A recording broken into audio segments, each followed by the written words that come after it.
Bonsoir à tous, bienvenue sur MyTV Caraïbes à la une de l'actualité du 5 mai 2022. Un job dating spécial hôtelier-restauration a lieu aujourd'hui à l'hôtel Arawak au Gosier. Le procès de Gaby Clavier a repris aujourd'hui au tribunal de grande instance de Pointe-à-Pitre. Félicia Ross est actuellement en Guadeloupe pour un concert exceptionnel au Casino du Gosier.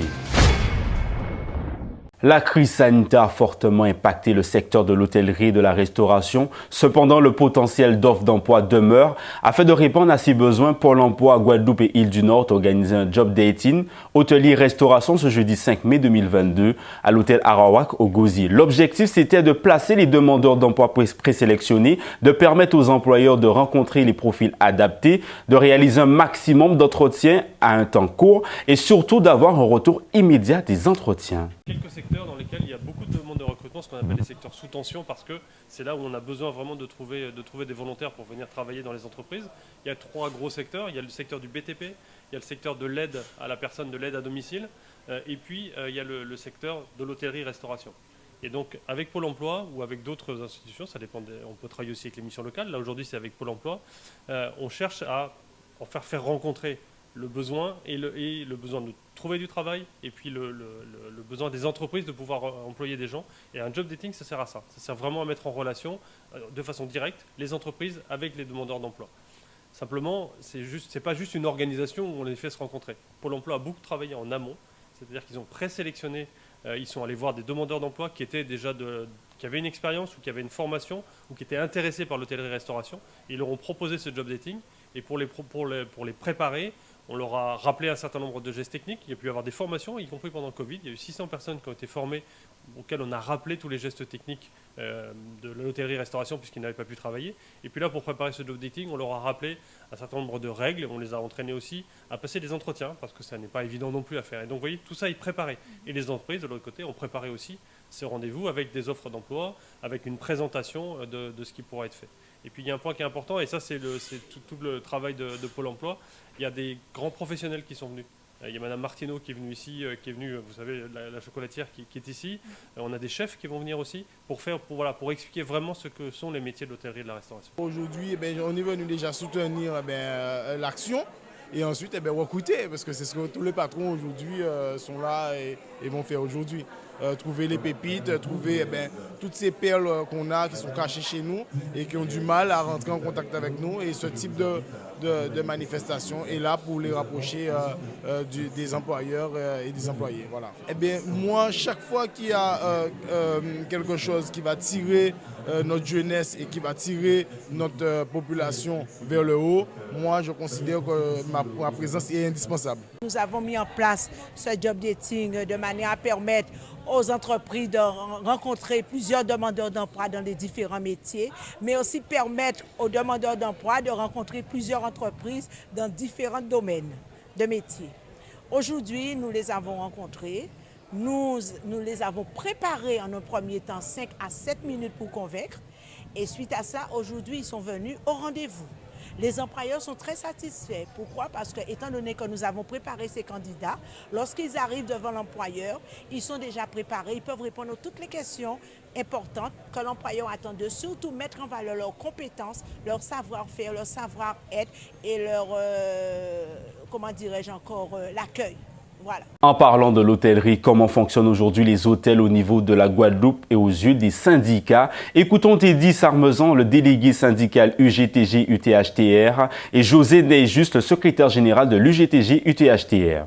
Oui, bien bonjour. Moi, c'est Teddy Sarmezan, en délégué syndical à Creole Beach Hotel, au niveau à l'UTHTR.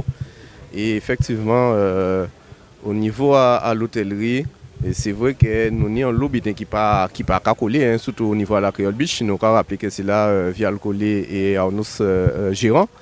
Et effectivement, ils ont dénoncé la convention collective des hôtels de Guadeloupe et les salariés qui avaient pas mal d'acquis, notamment 13e mois, les jours fériés, prime d'ancienneté, prime de nuit, départ à la retraite qui était à 6 mois. Et qu'elle a mis à 3 mois. Donc là, ils mettaient au niveau à la Creole Beach, au niveau convention, ils mettaient à national. Okay? Donc ça veut dire qu'aujourd'hui là, tout nouveau salariés qui viennent travailler dans des hôtels, eh bien, ils payent ni grand-chose, ils payent au SMIC, ils payent au niveau national, alors que, comme nous avons dit, il y a pas mal d'acquis que nous déjà mis au niveau à convention des hôtels de Guadeloupe. Alors nous avons dit que c'est ça, mais faut savoir c'est que c'est depuis en 2006 que nous avons déjà parlé de ça. Pour eux, c'est la masse salariale qui toujours a plombé l'hôtellerie, alors que nous qui travaillons dedans, nous savons qu'ils font l'argent. Et c'est vrai que ils ont déjà été en feuille depuis en 2014, qui en a été mis justement depuis qu'ils ont été tout ça, pour qu'ils revenir en jour férié, au lieu de 16, enfin en mutuelle pour tous les monde de l'hôtel, enfin, etc., etc. Mais ça semble bien qu'il est déjà prévu depuis longtemps et comme on a dit, Covid là, ni bon dos. Alors il y a un moment là ça pour porter mon œuvre. Dans l'hôtellerie, effectivement, que nous tenons en directeur à l'hôtel, qui on connaît très bien, parler il y a au moins une centaine d'emplois. Ben effectivement, que oui, il y a un lot d'emplois, mais celle qui nous demande avant que vous dites qu'il y a des emplois, il y a un lot de la précarité dans l'hôtellerie. Comment c'est qu'on mettre en place?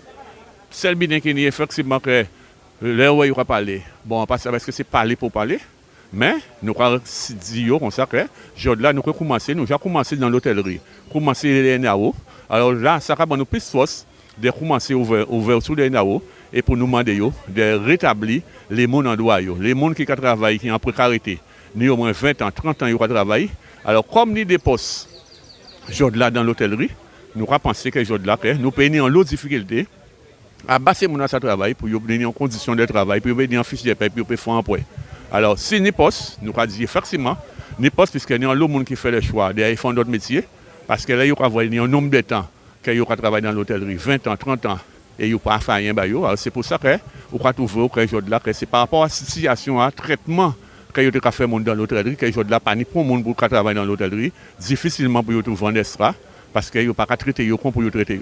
Le procès de Gaby Clavier a repris aujourd'hui au tribunal de grande instance à Pointe-à-Pitre. Pour rappel, Gérard Cotellon, l'ancien directeur général du CHU de la Guadeloupe, avait porté plainte contre Gaby Clavier pour menace de mort. Le procureur de la République, Patrick Desjardins, a requis une peine de 6 mois de prison assortie de sursis intégral, 2 000 € d'amende pour le refus de se soumettre au prélèvement biologique, une interdiction de paraître de 5 ans dans l'enceinte du CHU et aux abords. Eh bien, là, c'est 4e manche à procès à Gaby Clavier, qui est accusé de menace de mort si directeur à l'hôpital là. Il y a aussi, c'est important de souligner, un camarade pompier qui a passé un cours d'appel si basté. Donc, là, nous avons organisé des soutiens, des mobilisations, des manifestations, il y a un côté site et il y a un si basté. D'avoir que nous savons que dans ces moments-là, la solidarité, c'est important. C'est important parce que nous savons que c'est de véritables procès en sorcellerie. Et que si nous pas véatifs, si les avocats pas véatifs et si nous-mêmes pas véatifs, eh bien, yo ka fait ça yo vle, yo Jacques a fait ça yo vle, yo Jacques a baillé des condamnations totalement arbitraires. Donc c'est pour ça que c'est important que nous là, tout partout, qu'il y ait des camarades qui convoqués devant la justice, que nous là. Donc là, nous là, effectivement, pour 4e manche à procès à Gaby Clavier. Mais nous avons profité de procès là, ça justement, eh bien, pour parler de gestion à l'État français, gestion à l'ARS pendant toute pandémie là ça. Et nous toutes voyons, nous toutes savons qu'il y a plus de 800 Guadeloupéens qui sont morts. Et qui ne sont pas morts parce qu'ils n'ont pas pris piqûre, mais qui sont morts tout simplement parce qu'ils n'ont pas obtenu les soins qui étaient forts. Et ils sont morts aussi parce qu'ils ont facilité mort à eux et ils n'ont pas fait en sorte de faire tout bitin pour qu'ils aient le plus de chances de vivre et de survivre. Donc c'est ça que nous avons dévoilé à travers les nombreux témoignages que nous ni Jodelan dit dans le procès là. Et c'est ça que nous avons dit, peuple Guadeloupe. C'est que véritablement, dans la période là, c'était un assassinat, un véritable assassinat. Et ça qui a fait dans le pays en nous, profitation qui a fait dans le pays en nous, pas fait pour d'autre côté, ça a fait en Guadeloupe. Parce que c'est toujours considération là, ça qu'il y a ni des Guadeloupéens, c'est des sous-hommes, c'est des sous-femmes. Donc ils peuvent faire n'importe quoi, ils peuvent juger gens yo vle et ils peuvent bailler les condamnations qu'ils vle.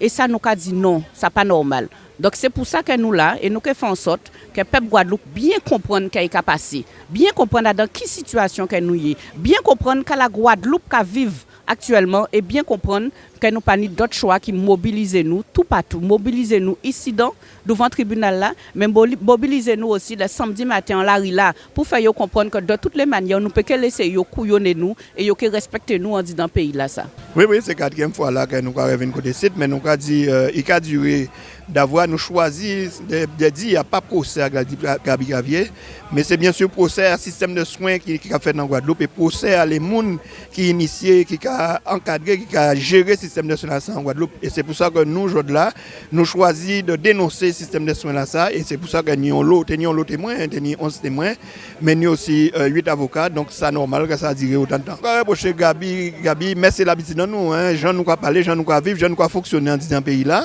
et que aujourd'hui là, c'est les dictons, les thèmes que nous avons employés pour nous parler. Là où on va jouer, il ne faut pas au mort, pas ni pour papa à fille ou pour les gens qui ne connaissent pas ça.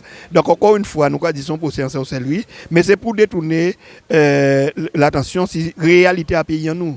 La réalité de la sécurité, c'est que côté nous d'une mission, de réduire le nombre de salariés là pour payer un nouveau CHU là. Et c'est si base de ça qu'ils ont choisi d'attaquer les travailleurs en frontal et de faire aussi.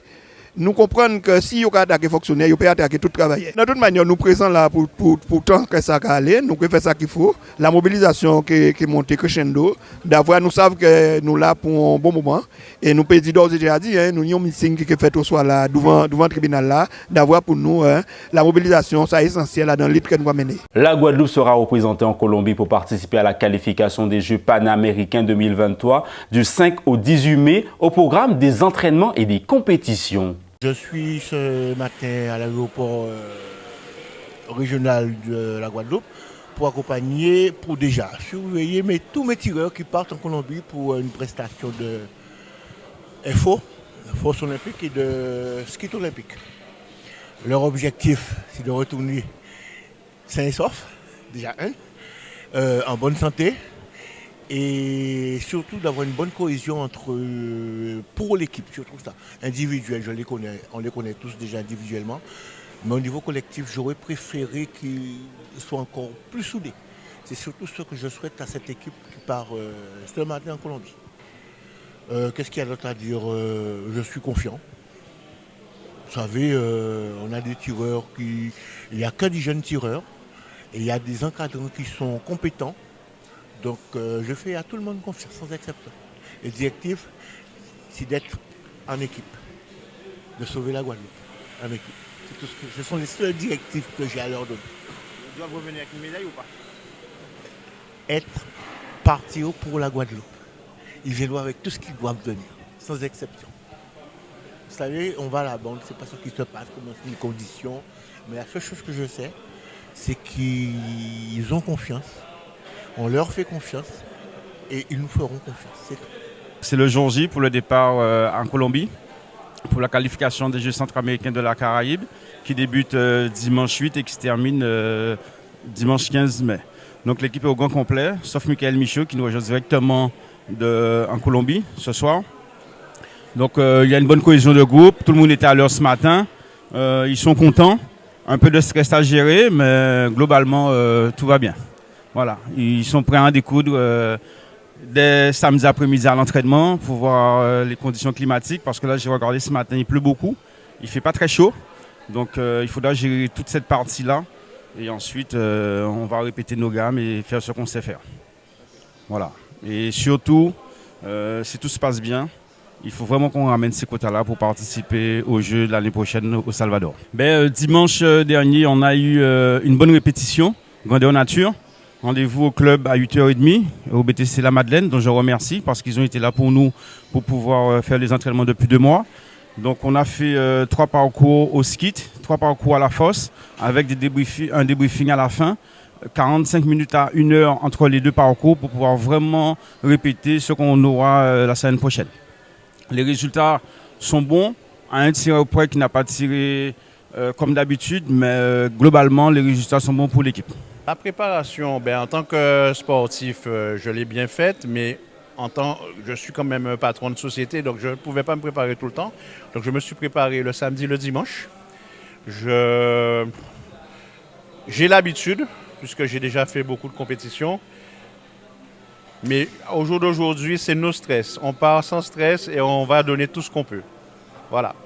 C'est tout ce que je peux te dire pour le moment.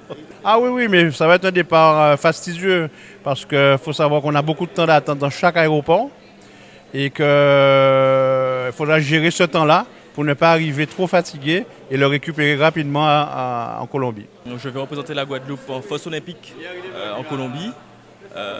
On s'est préparé depuis un petit moment, ça fait quand même 2 mois qu'on tire toutes les semaines à raison de 2 ou 3 fois par semaine.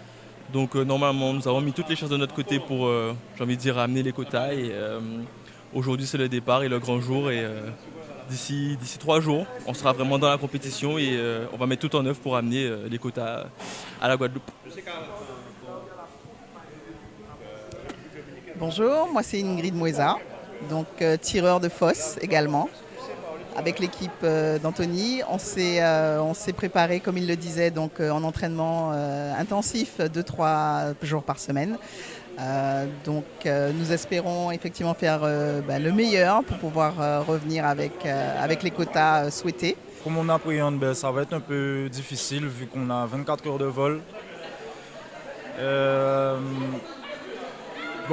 En espérant que tout se passe bien. Au niveau de la préparation, je suis bien, ça va. On se prépare pour ça. Mentalement, physiquement, ça va. Donc on espère que l'objectif c'est de ramener les quotas pour la Guadeloupe.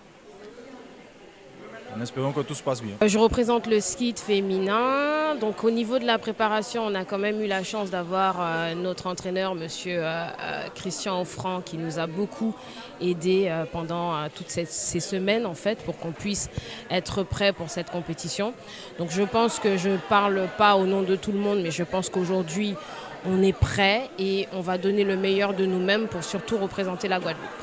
Félicia Ross est actuellement en Guadeloupe pour un concert exceptionnel qui aura lieu ce soir au Big Fish du Casino du Gosier. Une de nos équipes est partie en entretien exclusif avec l'artiste.